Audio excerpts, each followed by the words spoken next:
ওনার যে আজকের যে বক্তব্য, আমি খুবই মর্মাহত হয়েছি যে একটা মানুষ এত মিথ্যা কথা বলতে পারে, তারপরেও প্রধানমন্ত্রীর চেয়ারে থেকে। উনি দেখেন উনি কি বললেন, উনি বললেন যে আমি তো ছাত্রদের রাজাকার বলি না। What a shame it is. আপনি যে কথাটি বললেন যে রংপুর মেট্রোপলিটন পুলিশের এএসআই সাম বিভূতি ভূষণ রায়, উনি মামলার বাদী হয়ে মামলা রুজু করেছেন, এবং যে ধারায় মামলা রুজু করেছেন এই ধারাগুলোর কোনো অপরাধ ওখানে ঘটে নাই। এবং আমি একজন সাবেক পুলিশ কর্মকর্তা হিসেবে, এবং আমি একজন ইনভেস্টিগেশন হিসেবে, এবং আমি একজন আইনজ্ঞ হিসেবে এটা তীব্র প্রতিবাদ এবং নিন্দা জানাচ্ছি। এখানে যে ধারাগুলো বলা হয়েছে 143, 186, 332, 143টা হচ্ছে আনলফুল অ্যাসেম্বলি, আর 186 হলো চাঁদাবাজির ঘটনা, চাঁদাবাজি। 332, 333, 354 হলো অপহরণ, 319 হলো চুরি, 405 হলো ব্রিচ অফ ট্রাস্ট, 427 হলো আপনার আপনার অস্ত্র দা বা বিভিন্ন টাইপের অস্ত্র নিয়ে হামলা, আর 302 হলো হত্যাকাণ্ড, আর 34 হলো সবাই মিলে হত্যাকাণ্ডটা ঘটানো। এখানে যে ধারাগুলো উল্লেখ করা হয়েছে কোনো ধারারই এখানে অপরাধ হয় নাই, শুধু অপরাধ হয়েছে 302 এবং 34। এর সাথে যেটা যেটা এজাহারটা করা যেত 109 যোগ করা যেত, 109, 302, 34, এটি ছিল হলো কারেক্ট ধারা।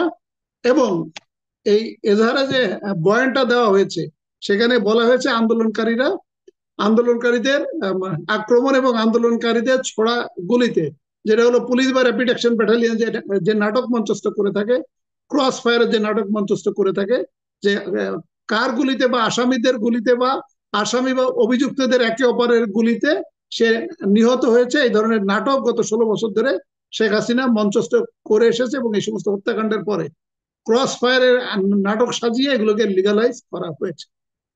এটি আসলে যেটা যেটা হলো যে আমরা প্রকাশ্যে যে ভিডিও দেখেছি, আবু সাইদকে হত্যা করেছে এসআই ইউনুস, এবং এসআই ইউনুস হত্যাকাণ্ড ঘটিয়েছে এবং ভিডিওতে এসেছে। এবং আমাদের এই শেখ হাসিনাই কিন্তু এভিডেন্স অ্যাক্ট বা সাক্ষ্য আইন সংশোধন করেছে, এবং সাক্ষ্য আইন সংশোধন করে আমাদের 65 বি, সেকশন 65 এর বিতে অ্যাড করেছে যে এই সমস্ত ভিডিও এভিডেন্স এটা কিন্তু আদালতে অ্যাডমিজিবল এবং আদালতে গ্রহণযোগ্য। তো তাহলে যেখানে এসআই ইউনুস এই ঘটনাটা ঘটিয়েছে এবং এটা ভিডিওতে আছে, এবং এটা তো শেখ হাসিনা তো এটা ডিলিটও করতে পারবে না, কারণ এটা তো ইউটিউব বা সোশ্যাল মিডিয়াতে এটা চলে এসেছে, এবং এটাকে যে এই ভিডিওটা যে ভুল বা মিথ্যা এটা প্রমাণ করার সক্ষমতা বা সাধ্য এসআই ইউনুসের নাই। কারণ এটা যখন ফরেন্সিক এভিডেন্সে যাবে তখন এটা সত্যি সত্যি বলবে যে এই ভিডিওটা সঠিক, কারেক্ট, এবং এসআই ইউনুসের গুলি থেকে আবু সাইদকে মানে অস্ত্র থেকে গুলি করা হয়েছে এবং আবু সাইদ নিহত হয়েছে। এটি হলো একটা। আর দুই হলো যে যখন পুলিশ সদস্যরা কোনো ডিউটিতে যায় তখন ডিউটিতে গেলে আমাদের একটা একটা একটা সার্টিফিকেট দেওয়া হয়, সেটাকে বলে সিসি বা কমান্ড সার্টিফিকেট। তো তার মানে ওইখানে যারা দায়িত্বে ছিল, মানে এসআই ইউনুসের সাথে যে সমস্ত পুলিশ সদস্যরা দায়িত্বে ছিল, ওই কমান্ড সার্টিফিকেটে সাব ইন্সপেক্টর পর্যন্ত সবার নাম ওখানে কিন্তু থাকে। যখন এই মামলাটা রুজু হবে, আবু সাইদকে এসআই ইউনুসকে যখন ডাকা হবে, তখন তার সাথে যারা সঙ্গীরা ছিল তখন তারা বাঁচার জন্য ওরাই কিন্তু এসআই ইউনুসের বিরুদ্ধে সাক্ষী দিবে, এবং তারা বলবে যে হ্যাঁ এসআই ইউনুস গুলি করেছে এবং তার গুলিতে আবু সাইদ নিহত হয়েছে। এখন প্রশ্নটা হলো যে তাহলে এখন যে মিথ্যা মামলা দিল, তাহলে এই মিথ্যা মামলার কি হবে? এটা যেটা করবে পুলিশ, যেটা করবে এটার একটা চার্জশিট, মানে যে সেকশনে মামলা রুজু করেছে এটার একটা চার্জশিট দাখিল করবে, এবং এই চার্জশিট দখলের আগে মোটামুটি রংপুর এলাকার যে সমস্ত বিএনপি এবং জামায়াতের নেতাকর্মীরা আছে, যারা আন্দোলন করতে পারে অথবা ভবিষ্যতে আন্দোলন করবে, এবং যারা ছাত্র নেতা আছে, এদেরকে মোটামুটি একে একে তাদেরকে আটক করবে। কারণ এখানে অভিযুক্তদের কোনো নাম উল্লেখ করা হয় না, বলেছে 2000 বা 3000 অজ্ঞাতনামা। মোটামুটি এটা পুলিশ এবং শেখ হাসিনা মোটামুটি একটা বিজনেস এবং একটা ব্যবসা, যে যাকে খুশি তাকে আটক করবে এই মামলায়। এবং এক পর্যায়ে এই মামলার চার্জশিট দিবে বিএনপি, জামাত, এবং ওখানে স্টুডেন্ট যারা নেতা আছে এদেরকে অভিযুক্ত করে একটা চার্জশিট দিবে, আদালতে দিবে, এবং শেখ হাসিনাকে যদি ক্ষমতায় কন্টিনিউ থাকতে দেওয়া হয়, তাহলে আমাদের যে ফরমায়েশি যে আদালত আছে, ফরমায়েশি যে বিচারক আছে, এই সমস্ত আমাদের পুলিশ সদস্যরা যে মিথ্যা সাক্ষী দিবে, এবং আওয়ামী লীগ যুবলীগ যারা ওখানে আছে তারা যে আদালতে মিথ্যা সাক্ষী দিবে, এবং আমাদের ফরমায়েশি আদালত এবং ফরমায়েশি বিচারক তখন দেখা যাবে যে বিভিন্ন দণ্ড প্রদান করবে। আমার এই কথা শোনার পরে সাইফুল সাগর এবং ডক্টর আরাবুলের সাথে মামলার এবং ঘটনার কোনো মিল আপনি দেখছেন না, এটা সম্পূর্ণ আপনি বানোয়াট হিসেবে দেখতে যাচ্ছেন? জি, ঘটনার সাথে মানে যে মামলাটা রুজু হয়েছে এবং যে ধারায় মামলা রুজু হয়েছে এটার সাথে কোনো মিল নাই, এবং এটি এটা ওই যে বানোয়াট। এখন সাইফুল সাগর, আপনাকে যেটা বলতে চাচ্ছিলাম সেটা হলো, আপনি আমার এই কথা শোনার পরে আপনি হয়তো একটু হতাশ হলেন, আপনার দর্শক শ্রোতারা একটু হতাশ হবে, এবং আমার আলোচক ডক্টর স্নিগ্ধা এবং আবু বকর মোল্লা তারাও হতাশ হবে। যদিও ব্যারিস্টার আবু বকর মোল্লা হতাশ হবেন না, কারণ উনি তো আইনজ্ঞ। সাইফুল সাগর, আপনাকে যেটা বলি সেটা হলো যে এই মামলা যদি পুলিশ যদি একটা ভুয়া টাইপের চার্জশিট দেয়, সেটা আমাদের আইনে যেটা বলা হচ্ছে পিআরবি, পুলিশের রেগুলেশন অফ বেঙ্গল, এখানে সেকশন 277A 277 এতে বলা হচ্ছে যে এই সরকার পতনের সাথে সাথে ওই থানার যিনি ওসি আছেন তখন এই ওসি পরিবর্তিত হয়ে যাবে। তাহলে সেই ক্ষেত্রে ওসি কে 277 এতে বলা হচ্ছে, ওসি যদি কোনো ফার্দার এভিডেন্স পায়, ফার্দার এভিডেন্স যদি তার কাছে আসে, তাহলে এই কেসটাকে উনি পুনরুজ্জীবিত করতে পারবেন, এবং এটা ফার্দার ইনভেস্টিগেশন করে আসল প্রকৃত ঘটনা উদ্ঘাটন করে এবং প্রকৃত ধারাটা সংশোধন করে তখন এই অভিযুক্তদের বিরুদ্ধে চার্জশিট দেওয়া যাবে এবং ধারায় মামলা হবে। এখন প্রশ্ন হচ্ছে, তাহলে এখানে প্রকৃত আসামি হবে কারা? প্রকৃত আসামি হবে হচ্ছে, এক নম্বর হচ্ছে এসআই ইউনুস, দুই নম্বর হচ্ছে ওইখানকার যে ইউনুসের যে ইনচার্জ যিনি ছিলেন, সেটা হলো ইন্সপেক্টর হতে পারে, এএসপি হতে পারে, উনি হবেন। তিন নম্বর হবেন হলো রংপুর মেট্রোপলিটনের পুলিশ কমিশনার, চার নম্বর হবে IGP, inspector general of police, পাঁচ নম্বর হবে হোম মিনিস্টার, এবং ছয় নম্বর হবে প্রধানমন্ত্রী শেখ হাসিনা। এখন প্রশ্ন হচ্ছে যে তাহলে যদি এই মামলায় যদি ফাঁসি দেওয়া হয়, তাহলে কি শুধু এসআই ইউনুসের ফাঁসি হবে? না, শুধু এসআই ইউনুসের ফাঁসি না, এটা শেখ হাসিনা প্রধানমন্ত্রীর ফাঁসি হবে। এইখানে আপনারা দেখেন যে সেকশনটা উল্লেখ করেছে 302, 34 হচ্ছে কমন ইন্টেনশন, 302 হচ্ছে হত্যা, আর এখানে ধারা আসবে 109, যেটা হলো অ্যাবেটার বা উস্কানিদাতা বা সহযোগী হিসেবে। আপনি বলছেন এগুলি যদি সরকার পরিবর্তন হয়, তো সরকার পরিবর্তন আগে হোক, এরপর আমরা সেটা নিয়ে আলোচনা করা যাবে। কিন্তু আপাতত আমরা যে সরকার পরিবর্তনের জন্য যে ডাক দিয়েছে, এখন বিএনপি ডাক দিচ্ছে, বিএনপি এতদিন পর্যন্ত বলছে যে বিএনপি কেন ডাক দিচ্ছে না, অনেকে এরকম বিএনপি নেতাদেরকে প্রশ্ন করছে, বিএনপির এই ডাকটাও আপনি কতটা যৌক্তিক বলে মনে করেন? এটা সফলতা নিয়ে আপনার কাছে শুনতে চাই, 2-3 মিনিটের পর শেষ। বিএনপি যে আন্দোলনের যে ডাকটা দিয়েছে, এই আন্দোলন তো সঠিকই আছে, কারণ এই যেদিন কারফিউ দিয়েছিল ওই দিন কিন্তু বিএনপি সর্বদলীয় একটা সভা ডেকেছিল, এবং সরকার ভয় পেয়ে কিন্তু ওই দিনই কারফিউ দিয়েছে, এবং ওই দিনই কিন্তু সেনাবাহিনী নামিয়েছে। আমি ডক্টর স্নিগ্ধার বক্তব্য শুনছিলাম, এবং আমি খুবই মানে মানে ওনার কথা যত শুনছিলাম তত আমি হতাশ হচ্ছিলাম, কারণ আমাদের প্রধানমন্ত্রী, হোক উনি অবৈধ প্রধানমন্ত্রী, হোক উনি অসাংবিধানিক প্রধানমন্ত্রী, হোক উনি জোর করে ক্ষমতার প্রধানমন্ত্রী, কিন্তু উনি তো আপাতত যতক্ষণ পর্যন্ত চেয়ারে আছে ততক্ষণ পর্যন্ত তো উনি 18 কোটি জনগণকে রিপ্রেজেন্ট করছে অ্যাজ এ প্রাইম মিনিস্টার। ওনার যে আজকের যে বক্তব্য, আমি খুবই মর্মাহত হয়েছি যে একটা মানুষ এত মিথ্যা কথা বলতে পারে, তারপরেও প্রধানমন্ত্রীর চেয়ারে থেকে উনি দেখেন উনি কি বললেন, উনি বললেন যে আমি তো ছাত্রদের রাজাকার বলি না। What a shame it is! মানে একটা প্রধানমন্ত্রী যার বক্তব্য, তিনি যার বলেছেন যা বক্তব্য বলছেন সেটাকে বিকৃত করা হয়েছে, তিনি বলেছেন।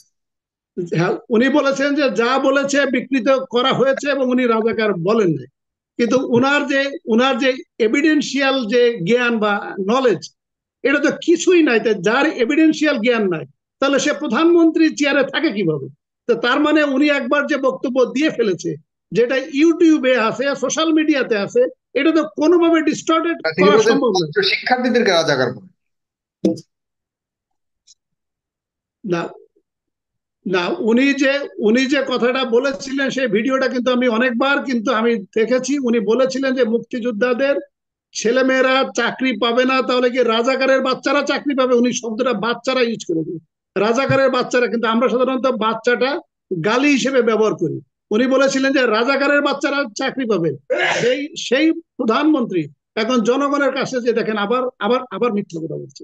আবার দেখেন উনি কি বলেছেন, উনি বলেছেন যে যে আহতরা আহতরা যেই দলেরই হোক না কেন তিনি চিকিৎসার দায়িত্ব নেবেন। সাইফুল সাগর চিকিৎসার দায়িত্ব নেবেন। উনি কি 32 নম্বরের সম্পত্তিটাকে বিক্রি করবেন, নাকি উনি গোপালগঞ্জে ওনার যে সম্পত্তি আছে এটা বিক্রি করবেন?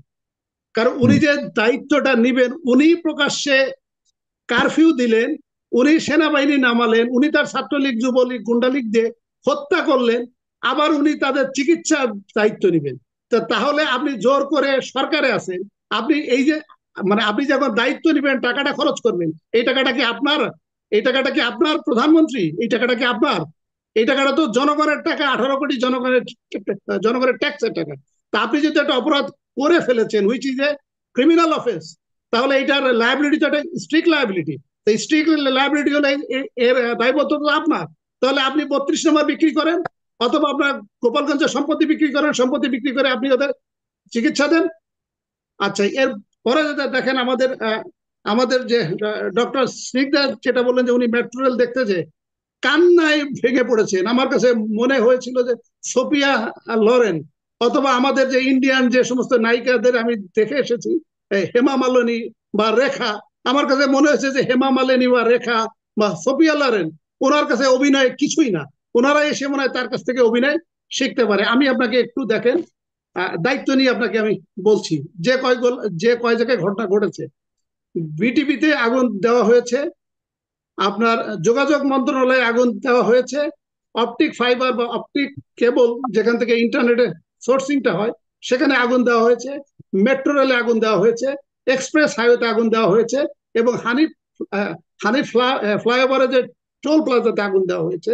আর হলো নরসিংদীর জেলখানায় জেল থেকে আসামিরা পালিয়ে গেছে এবং 100 অস্ত্র লুট হয়েছে। আসেন একটা একটা করে আপনাকে বলি, এবং আমি আপনাকে দায়িত্ব নিয়ে বলছি। আপনার যে মেট্রো রেল, এক্সপ্রেস হাইওয়ে, হানি ফ্লাইওভার, এটি কিন্তু বাংলাদেশ সরকারের অর্থায়নে কিন্তু এটা হয়নি, এটা চাইনিজ গভর্নমেন্টের অর্থায়নে হয়েছে। এটাকে বলা হয় বিওটি, বিল্ডিং অপারেটর ট্রান্সফার।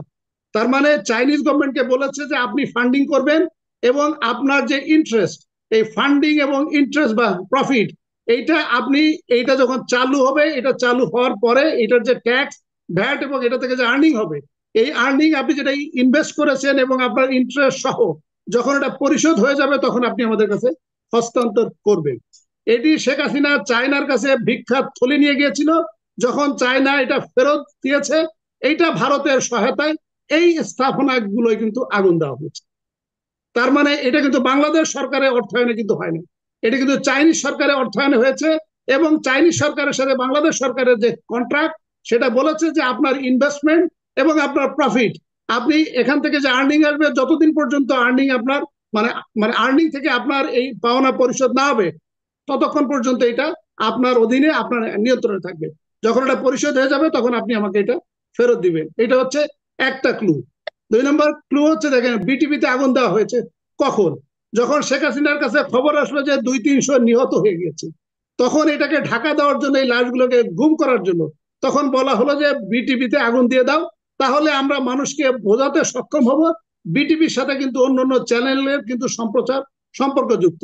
তার মানে আমরা তখন লোকজনকে বলতে পারবো যে বিটিভিতে আগুন দিয়েছে, এই জন্য সম্প্রচার বন্ধ করা হয়েছে।